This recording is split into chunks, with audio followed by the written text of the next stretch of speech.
বলছি কি আমার সাথে থাকবেন, শব্দ করবেন, গাছের গায়ে জোরে জোরে শব্দ করবেন। গন্ধ যদি বাঘ সামনে পড়ে অবশ্যই অবশ্যই জোরে শব্দ করে আপনারা ভয় দেখিয়ে আমাদের ডেড বডি আনতেই হবে ইনশাল্লাহ। ঠিক আছে, চলো। বিসমিল্লাহির রহমানির রহিম।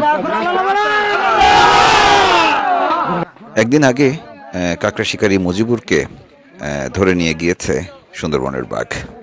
তার মুখ থেকে এখন সেই মুজিবুর তার মরদেহটি ফেরত আনতে হবে এবং সেই কঠিন দুরূহ এবং ঝুঁকিপূর্ণ কাজটি যারা করেন তারা আপনারা সামনে দেখছেন। টাইগার গনিকে অনেকেই চেনেন, রয়েছেন বন বিভাগের ভাইয়েরা, রয়েছেন গ্রামের অন্যান্য মানুষ এবং ভিলেজ টাইগার রেসপন্স টিমের সদস্যরা। তো তারা সবাই মিলে গিয়ে পৌঁছে গেছেন সকালবেলায় সেই বৈকারিতে এবং সেখানে গিয়ে পরিকল্পনা করে তারা সেই জায়গাটি খুঁজে বের করেছেন। এখন নেমে সেই মৃতদেহটি বাঘের মুখ থেকে ফেরত আনার প্রস্তুতি চলছে।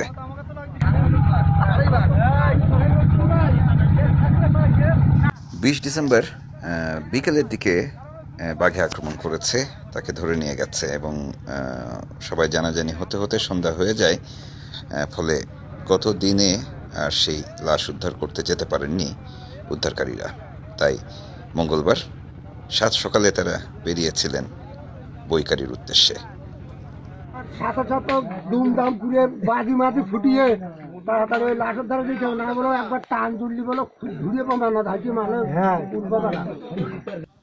এই জায়গার কাছাকাছি জায়গা থেকেই বাঘের আক্রমণটি হয়েছিল এবং সেখান থেকে তারা খুঁজতে শুরু করবেন সবাই মিলে। তাই পরিকল্পনা করে নিচ্ছিলেন আগে থেকেই, কারণ একটু এদিক সেদিক হলে আরও বড় কোনো বিপদ ঘটে যেতে পারে। উদ্ধারের নেতৃত্ব দিচ্ছিলেন গনি ভাই। আমার নাম আব্দুল গনি। আমি বলছি যে এখানে একজন মানুষকে বাঘে ধরেছে।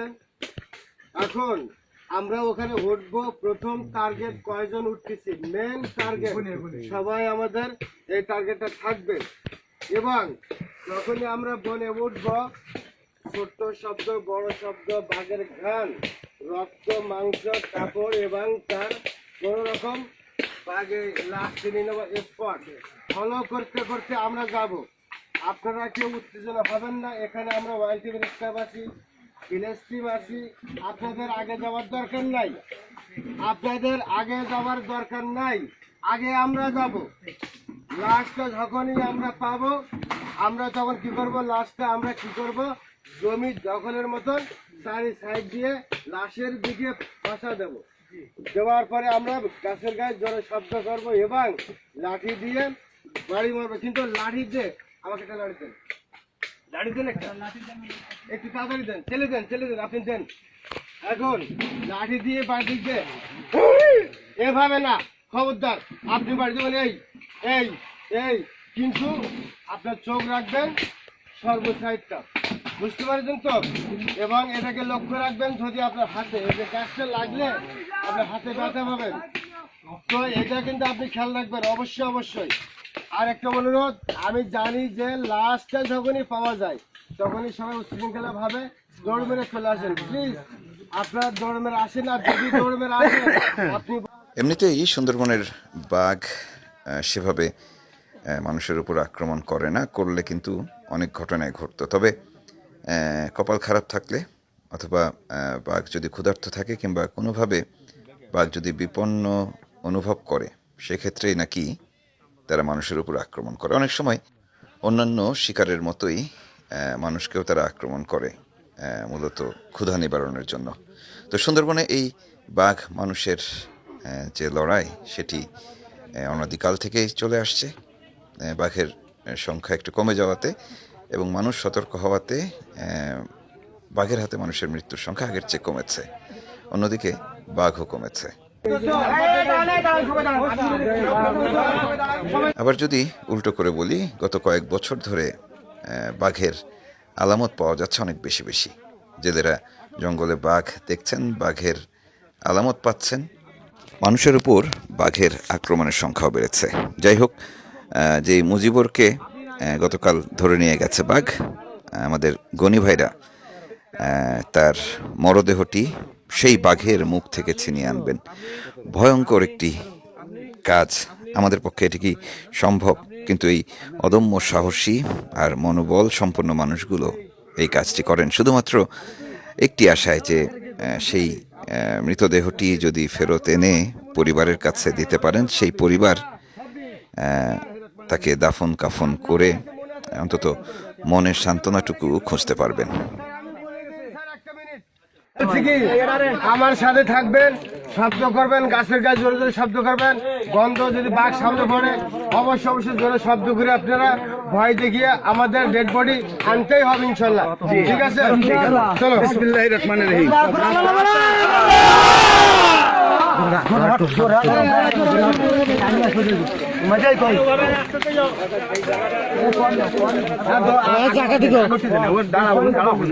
সেরাজুল ভাই জায়গা পাত দিক আমি আছি।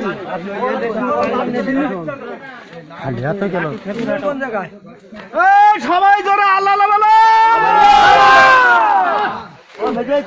হ্যাঁ তো ঘর পাচ্ছো, সবাই জোরে আল্লাহ আল্লাহ বলো। কর পাচ্ছো তো, কর পাচ্ছো না তো একটু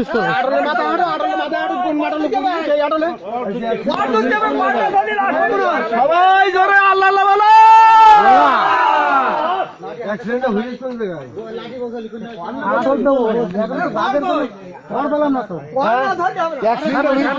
সামনে আরো সামনে। সবাই জোরে আল্লাহ আল্লাহ বলো।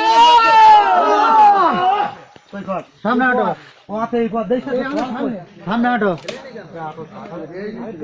সামনে হাঁটো, সামনে হাঁটো, সামনে আরো সামনে হাঁটো, তুমি সামনে গেলে ভালো হয় না? যাবো তো যে লোক সাথে ছিল সে লোকটা আপনার পিছনে নেন। আচ্ছা লোকটা নেও না।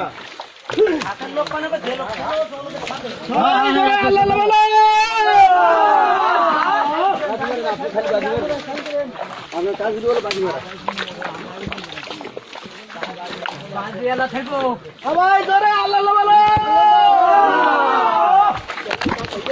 জোর হাতে না কেন, জোর হাতে না, আল্লাহ বলো।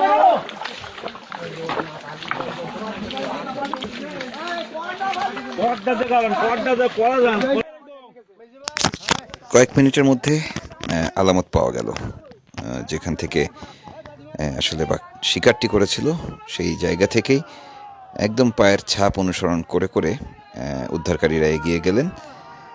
সে এক ভয়ঙ্কর পরিস্থিতি। সেখানকার মানুষদের যে অদম্য সাহস, সেই সাহস ছাড়া এই কাজ কখনোই সম্ভব না। এবং যেটি বলছিলাম যে পরিবারের কাছে মৃতদেহটি ফিরিয়ে দেওয়ার যে আকুতি, সেখান থেকেই এই মানুষগুলো কাজ করেন।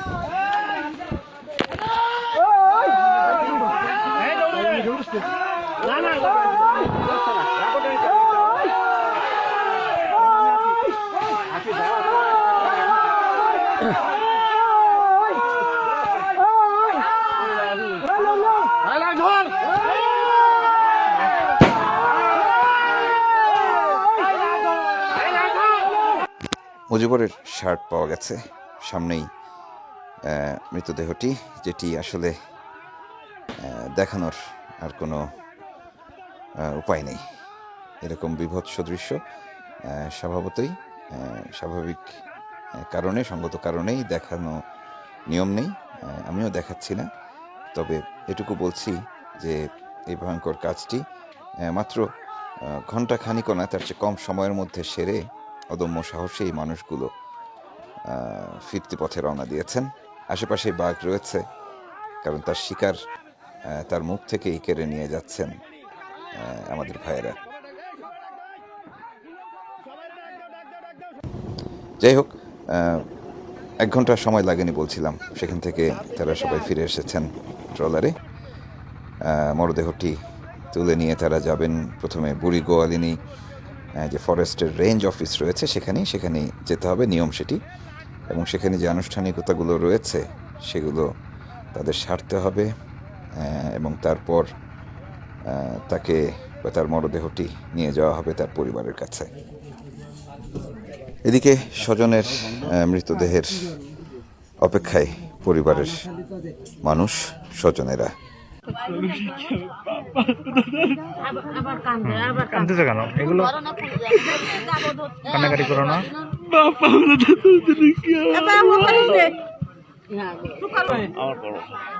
লাশান্তে আপনি কি ছিলেন?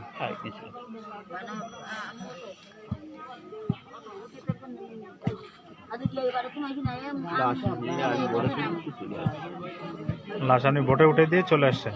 ওরা তুলে দিয়ে আমি চলে আসি, ওই টিম আসছে, ওরা বুড়ি গলি নিয়ে আসছে, আইনি ওরা ওখান থেকে নিয়ে আমাদের। আপনার নাম কি? আপনার নাম কি?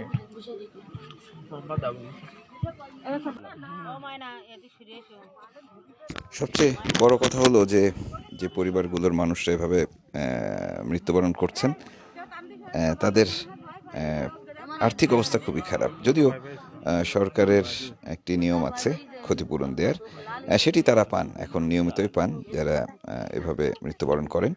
তবে সেই ক্ষতিপূরণ দিয়ে হয়তো কিছুদিন চলবে তাদের, কিন্তু স্বজন তো হারালেন তারা। তারপরেও এই সুন্দরবনে মানুষ আছে, থাকবে, তাদের পেটের খাবার জোগাড় করতেই বনে নামতে হয় তাদের। এমন ঝুঁকির জীবন থেকে তাদের বের করতে হলে বিকল্প কর্মসংস্থানের ব্যবস্থা করতে হবে এবং তাদের অর্থনৈতিক অবস্থার উন্নতি ঘটাতে হবে। কারণ একটি জিনিস মাথায় রাখতে হবে, আমরা যে যাই বলি, ক্ষুধার্ত মানুষকে আপনি ঘরে বসিয়ে রাখতে পারবেন না কিছুতেই। এই সুন্দরবনের এই অদম্য সাহসী অকুতভয় মানুষগুলো, তাদের প্রতি শুভকামনা রইল। আর যারা বাঘের মুখ থেকে মানুষের দেহাবশেষ ফিরিয়ে আনার মতো বীরত্বের কাজগুলো করে যাচ্ছেন নিয়মিত, গনি টাইগারদের মতো, তাদেরকেও অভিবাদন, স্যালুট। প্রিয় দর্শক, শেষ করছি। আপনারা ভালো থাকবেন এবং এই সংক্রান্ত আরও কোনো খবর যদি আপনাদের আমার জানানোর সুযোগ থাকে জানাবো। শেষ করছি, আপনারা সবাই ভালো থাকবেন, সবার প্রতি শুভকামনা।